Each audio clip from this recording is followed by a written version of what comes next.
السلام علیکم ورحمۃ اللہ وبرکاتہ۔ دوستو، ہمارے یوٹیوب چینل عادل لکھنوی میں آپ سب کا خیر مقدم ہے۔ پچھلی 2 ویڈیو میں آپ حضرات نے جو ہے لیلۃ القدر کے بارے میں سنا تھا، آئیے اس سے آگے اور سنتے ہیں۔ بسم اللہ الرحمن الرحیم۔ حضرت عبادہ رضی اللہ عنہ کہتے ہیں کہ نبی کریم صلی اللہ علیہ وسلم اس لیے باہر تشریف لائے تاکہ ہمیں شب قدر کی اطلاع فرماوے، مگر 2 مسلمانوں میں جھگڑا ہو رہا تھا۔ حضرت صلی اللہ علیہ وسلم نے ارشاد فرمایا کہ میں اس لیے آیا تھا کہ تمہیں شب قدر کی خبر دوں۔ فلاں شخصوں میں جھگڑا ہو رہا تھا کہ جس کی وجہ سے اس کی تعین اٹھا لی گئی۔ کیا بعید ہے کہ یہ اٹھا لینا اللہ کے علم میں بہتر ہو، لہٰذا اب اس رات کو 9ویں اور 7ویں اور 5ویں رات میں تلاش کرو۔ اس حدیث میں 3 مضمون قابل غور ہیں۔ امر اول جو سب سے اہم ہے وہ جھگڑا ہے، جو اس قدر سخت بری چیز ہے کہ اس کی وجہ سے ہمیشہ کے لیے شب قدر کی تعین اٹھا لی گئی۔ اور صرف یہی نہیں بلکہ جھگڑا ہمیشہ برکات سے محرومی کا سبب ہوا کرتا ہے۔ نبی کریم صلی اللہ علیہ وسلم کا ارشاد ہے کہ تمہیں نماز، روزہ، صدقہ وغیرہ سب سے افضل چیز بتاؤں؟ صحابہ رضی اللہ تعالیٰ عنہ نے عرض کیا، ضرور۔ حضور صلی اللہ علیہ وسلم ارشاد فرمایا کہ آپس کا سلوک سب سے افضل ہے اور آپس کی لڑائی دین کو موڑنے والی ہے۔ یعنی جیسے اس طرح سے سر کے بال ایک دم صاف ہو جاتے ہیں، دنیا دار دین سے بے خبر لوگوں کا کیا ذکر، جبکہ بہت سی لمبی تسبیح پڑھنے والے دین کے دعوے دار بھی ہر وقت آپس کی لڑائی میں مبتلا رہتے ہیں۔ اول حضور کے ارشاد کو غور سے دیکھیں اور پھر اپنے اس دین کی فکر کریں کہ جس کے گھمنڈ میں صلح کے لیے جھکنے کی توفیق نہیں ہوتی۔ فصل اول میں روزے کے آداب میں گزر چکا ہے کہ نبی کریم صلی اللہ علیہ وسلم نے مسلمانوں کی آبروریزی کو بدترین سود اور خبیث ترین سود ارشاد فرمایا ہے، لیکن ہم لوگ لڑائی جھگڑے کے زور میں نہ مسلمان کی آبرو کی پرواہ کرتے ہیں اور نہ اللہ اس کے رسول صلی اللہ علیہ وسلم کے ارشادات کا خیال۔ خود اللہ جل شانہ کا ارشاد ہے، وَلَا تَنَازَعُوا فَتَفْشَلُوا، اور نجا مت کرو، یعنی لڑائی جھگڑا مت کرو ورنہ کم ہمت ہو جاؤ گے اور تمہاری ہوا اکھڑ جائے گی۔ آج وہ لوگ جو ہر وقت دوسروں کا وقار گھٹانے کی فکر میں رہتے ہیں، تنہائی میں بیٹھ کر غور کریں کہ خود وہ اپنے وقار کو کتنا صدمہ پہنچا رہے ہیں اور اپنی ان ناپاک اور کمینہ حرکتوں سے اللہ تعالیٰ کی نگاہ میں کتنے ذلیل ہو رہے ہیں۔ اور پھر دنیا کی ذلت بدیہی نبی کریم صلی اللہ علیہ وسلم کا ارشاد ہے کہ جو شخص اپنے مسلمان بھائی سے 3 دن سے زیادہ چھوٹ چھٹاؤ رکھیں، اگر اس حالت میں مر گیا تو سیدھا جہنم میں جائے گا۔ ایک حدیث میں ارشاد ہے کہ ہر پیر و جمعرات کے دن اللہ کی حضوری میں بندوں کے اعمال پیش ہوتے ہیں اور اللہ جل شانہ کی رحمت سے نیک اعمال کی بدولت مشرکوں کے علاوہ اوروں کی مغفرت ہوتی رہتی ہے، مگر جن 2 میں جھگڑا ہوتا ہے ان کی مغفرت کے متعلق ارشاد ہوتا ہے کہ ان کو چھوڑے رکھو جب تک صلح نہ ہو۔ ایک حدیث پاک میں ارشاد ہے کہ ہر پیر جمعرات کو اعمال کی پیشی ہوتی ہے، اس میں توبہ کرنے والوں کی توبہ قبول ہوتی ہے اور استغفار کرنے والوں کی استغفار قبول کی جاتی ہے، مگر آپس میں لڑنے والوں کو ان کے حال پر چھوڑ دیا جاتا ہے۔ ایک جگہ ارشاد ہے کہ شب برات میں اللہ کی رحمت اماں خلقت کی طرف متوجہ ہوتی ہے اور ذرا سے بہانے سے مخلوق کی مغفرت فرمائی جاتی ہے، مگر 2 شخصوں کی مغفرت نہیں ہوتی، ایک کافر، دوسرا وہ جو کسی سے کینہ رکھیں۔ ایک جگہ ارشاد ہے کہ 3 شخص ہیں جن کی نماز قبولیت کے لیے ان کے سر سے ایک بالش بھی اوپر نہیں جاتی، جن میں آپس سے لڑنے والے بھی فرمائے ہیں۔ یہ جگہ ان روایات کے احاطے کی نہیں، مگر چند روایات اس لیے لکھ دی کہ ہم لوگوں میں عوام کا ذکر نہیں، خاص میں اور ان لوگوں میں جو شرفا کہلاتے ہیں، دیندار سمجھے جاتے ہیں، ان کی مجلس، ان کے مجمع، ان کی تقریبات اس کمین حرکت سے لبریز ہیں۔ لیکن ان سب کے بعد بھی یہ معلوم ہونا ضروری کہ یہ سب دنیاوی دشمنی اور عداوت پر ہے۔ اگر کسی شخص کے فکس کی وجہ سے یا کسی دینی امر کی حمایت کی وجہ سے ترک تعلق کرے تو جائز ہے۔ حضرت ابن عمر رضی اللہ عنہ نے ایک مرتبہ حضور صلی اللہ علیہ وسلم کا ارشاد نقل فرمایا تو ان کے بیٹے نے اس پر ایسا لفظ کہہ دیا کہ جو صورتاً حدیث پر اعتراض تھا۔ حضرت ابن عمر مرنے تک ان سے نہیں بولے۔ اور بھی اسی قسم کے واقعات صحابہ اکرام رضی اللہ تعالیٰ اجمعین سے ثابت ہیں، لیکن اللہ تعالیٰ شانہ دانا و بینا ہے، قلوب کے حال کو اچھی طرح جاننے والے ہیں، اس سے خوب واقف ہیں کہ کون سا ترک تعلق دین کی خاطر ہے اور کون سا اپنی وضاحت اور کثر شان اور بڑائی کی وجہ سے۔ ویسے تو ہر شخص اپنے کینے اور بغض کو دین کی طرف منسوب کر ہی سکتا ہے۔ دوسرا امر جو حدیث بالا میں معلوم ہوتا ہے کہ وہ حکمت الہی کے سامنے رضا اور قبول و تسلیم ہے، باوجود اس کے کہ شب قدر کی تعین کا اٹھ جانا صورتاً بہت بڑی خیر کا اٹھ جانا تھا، لیکن چونکہ اللہ کی طرف سے ہے اس لیے حضور صلی اللہ علیہ وسلم کا ارشاد ہے کہ شاید ہمارے لیے یہی بہتر ہو۔ نہایت عبرت اور غور کا مقام ہے۔ اللہ جل شانہ کی رحیم و کریم ذات بندے پر ہر وقت مہربان ہے۔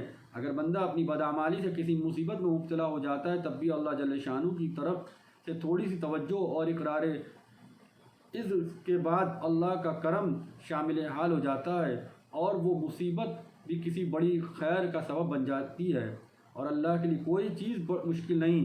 چنانچہ علماء نے اس کے اخفاء میں بھی چند مسائل ارشاد فرمائے ہیں۔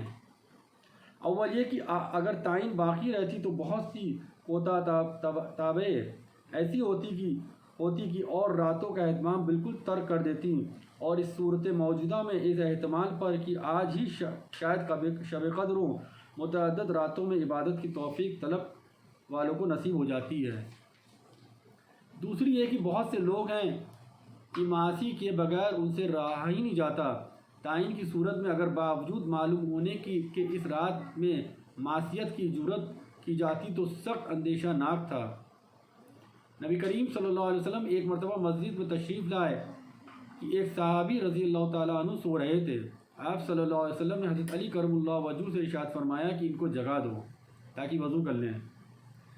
حضرت علی کرم اللہ وجہ نے جگا تو دیا، مگر حضور صلی اللہ علیہ وسلم سے پوچھا کہ آپ تو خیر کی طرف بہت تیزی سے چلنے والے ہیں، آپ نے خود کیوں نہ جگا دیا؟ حضور صلی اللہ علیہ وسلم نے ارشاد فرمایا، مبادہ انکار کر بیٹھتا اور میرے کہنے پر انکار کفر ہو جاتا، تیرے کہنے سے انکار کفر نہیں ہوگا۔ تو اسی طرح حق سبحانہ و تقدس کی رحمت نے گوارا نہ فرمایا کہ اس عظمت والی رات کے معلوم ہونے کے بعد کوئی گناہ پر جرأت کریں۔ تیسری یہ کہ تعین کی صورت میں اگر کسی شخص سے وہ رات اتفاقاً چھوٹ جاتی تو آئندہ راتوں میں افسوس درگی وغیرہ کی وجہ سے پھر کسی رات کا بھی جاگنا نصیب نہ ہوتا، اور اب رمضان کی ایک دو رات تو کم از کم ہر شخص کو میسر ہو ہی جاتی ہیں۔ چوتھی یہ کہ جتنی راتیں طلب میں خرچ ہوتی ہیں ان سب کا مستقل ثواب علیحدہ ملے گا۔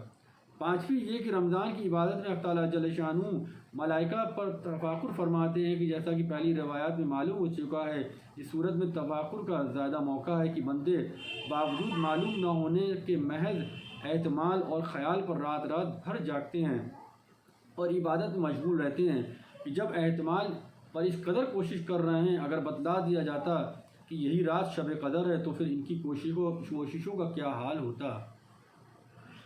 ان کے علاوہ اور بھی مسائل ہو سکتی ہیں۔ ایسے ہی امور کی وجہ سے عادت اللہ یہ جاری ہے کہ اس نوع کی اہم چیزوں کو مخفی فرما دیتے ہیں، چنانچہ اس میں اعظم کو مخفی فرما دیا۔ اسی طرح جمعے کے دن ایک وقت خاص مقبولیت دعا کا ہے، اس کو بھی مخفی فرما دیا، یعنی اس کو بھی چھپا رکھا ہے۔ ایسے ہی اور بھی بہت سی چیزیں اس میں شامل ہیں۔ یہ بھی ممکن ہے کہ جھگڑے کی وجہ سے اس خاص رمضان مبارک میں تعین بلا دی گئی اور اس کے بغیر دیگر مصالح مذکورہ کی وجہ سے ہمیشہ کے لیے تعین ہٹا دی ہو۔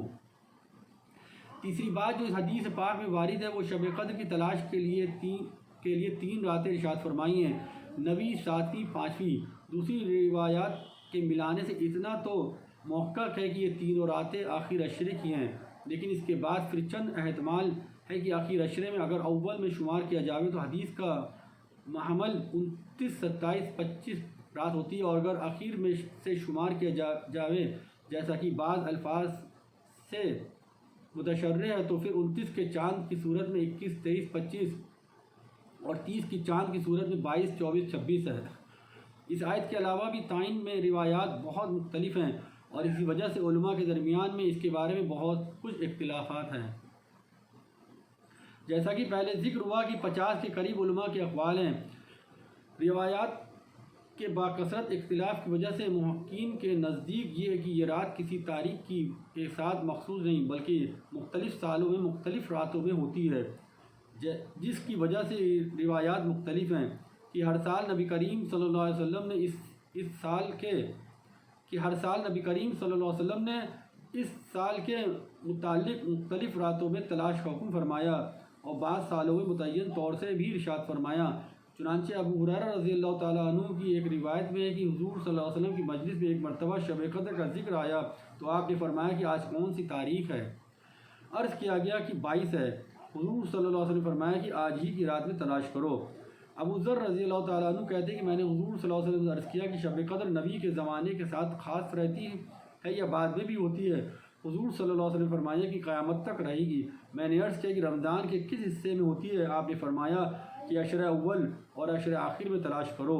پھر حضور صلی اللہ علیہ وسلم اور باتوں میں مشغول ہو گئے۔ میں نے پا کر عرض کیا اجی یہ تو بتلا ہی دیجئے کہ عشرے کے کون سے حصے میں ہوتی ہے؟ حضور صلی اللہ علیہ وسلم اتنے ناراض ہوئے کہ اس سے قلب مجھ پر اتنے خفا ہوئے تھے نہ بعد میں، اور فرمایا کہ اگر اللہ تعالیٰ شانو کا یہ مقصود ہوتا تو بدلا نہ دیتے۔ آخر کی 7 رات میں تلاش کرو، پر اس کے بعد اور کچھ نہ پوچھو۔ ایک صحابی رضی اللہ عنہ کو حضور صلی اللہ علیہ وسلم نے 23 شب متعین طور پر ارشاد فرمائی۔ ابن عباس رضی اللہ عنہ کہتے ہیں کہ میں سو رہا تھا، مجھے خواب میں کسی نے کہا کہ اٹھ آج شب قدر۔ میں جلدی سے اٹھ کر نبی کریم صلی اللہ علیہ وسلم کی خدمت میں گیا تو آپ کی نماز کی نیت بن رہی تھی اور یہ رات 23 شب تھی۔ بعض روایات میں متعین طور سے 24 شب کا ہونا بھی معلوم ہوتا ہے۔ حضرت عبداللہ بن مسعود رضی اللہ عنہ ارشاد فرماتے ہیں کہ جو شخص تمام سال رات کو جاگے وہ شب قدر کو پا سکتا ہے، یعنی شب قدر تمام سال میں دائر رہتی ہے۔ کسی نے ابن کعب رضی اللہ عنہ سے اس کو نقل کیا تو وہ فرمانے لگے کہ ابن مسعود رضی اللہ عنہ کی غرض یہ کہ لوگ ایک رات پر قناعت کر کے نہ بیٹھ جائیں۔ پھر قسم کھا کر یہ بتایا کہ وہ 27 رمضان کو ہوتی ہے، اور اسی طرح بہت سے صحابہ رضی اللہ عنہ و تابعین رحمۃ اللہ علیہ کی رائے کہ وہ 27 شب میں ہوتی ہے۔ ابی بن کعب رضی اللہ عنہ کی تحقیق یہ ہے کہ ورنہ ابن مسعود رضی اللہ عنہ کی تحقیق وہی ہے جو شخص تمام سال جاگے وہ اس کو معلوم کر سکتا ہے، اور در منصور کی ایک روایت سے معلوم ہوتا ہے کہ وہ نبی کریم صلی اللہ علیہ وسلم سے یہی نقل کرتے ہیں۔ ائمہ میں سے بھی امام ابو حنیفہ رحمۃ اللہ علیہ کا مشہور قول یہ ہے کہ تمام سال میں دائر رہتی ہے۔ دوسرا قول امام صاحب کا یہ ہے کہ تمام رمضان میں دائر رہتی ہے۔ صاحبین کا قول ہے کہ تمام رمضان کے کسی ایک رات میں ہے جو متعین ہے مگر معلوم نہیں۔ شافعیہ کا راجح قول یہ ہے کہ 21 شب میں ہونا اقرب ہے۔ امام مالک رحمۃ اللہ علیہ اور امام احمد بن حنبل رحمۃ اللہ علیہ کے قول یہ کہ رمضان کی آخر عشرے کی راتوں میں دائر رہتی ہے، کسی سال کسی رات میں اور کسی سال دوسری رات میں۔ جمہور علماء کی رائے یہ کہ 27ویں شب رات میں زیادہ امید ہے۔ شیخ العارفین محدث ابن عربی رحمۃ اللہ علیہ کہتے ہیں کہ میرے نزدیک ان لوگوں کا قول زیادہ صحیح ہے جو کہتے ہیں کہ تمام سال میں دائر رہتی ہے، اس لیے کہ میں نے 2 مرتبہ اس کو شعبان میں دیکھا ہے، ایک مرتبہ 15 کو اور ایک مرتبہ 19 کو، اور 2 مرتبہ رمضان کے درمیانی عشرے میں 13 اور 18 کو، اور رمضان کے آخر عشرے کی ہر طاق رات میں دیکھا ہے۔ اس لیے مجھے اس کا یقین ہے کہ وہ سال کی راتوں میں پھرتی رہتی ہے لیکن رمضان مبارک میں باکثرت پائی جاتی ہے۔ ہمارے حضرت شاہ ولی اللہ صاحب رحمۃ اللہ علیہ ارشاد فرماتے ہیں کہ شب قدر سال میں 2 مرتبہ ہوتی ہے۔ ایک وہ رات ہے جس میں احکام خدا بندی نازل ہوتے ہیں اور اسی رات میں قرآن شریف لوح محفوظ میں اترا ہے۔ یہ رات رمضان کے ساتھ خاص مخصوص نہیں، تمام سال میں دائر رہتی ہے، لیکن جس سال قرآن پاک نازل ہوا اس سال رمضان مبارک میں تھی اور اکثر رمضان مبارک میں ہی ہوتی ہے۔ اور دوسری شب قدر وہ ہے جس میں روحانیت کا ایک خاص انتشار ہوتا ہے اور ملائکہ باکثرت زمین پر اترتے ہیں اور شیاطین دور رہتے ہیں، دعائیں اور عبادتیں قبول ہوتی ہیں۔ یہ ہر رمضان میں ہوتی ہے اور آخر عشرہ کی وتر راتوں میں ہوتی ہے اور بدلتی رہتی ہے۔ میرے والد نور اللہ مرقدو و روح مجوہو اسی قول کو راضی فرماتے ہیں۔ اللہ تعالیٰ سے دعا ہے کہ اللہ تعالیٰ ہم سب کو کہنے اور سننے سے عمل کرنے کی توفیق عطا فرمائے، آمین یا رب العالمین۔ السلام علیکم ورحمۃ اللہ وبرکاتہ۔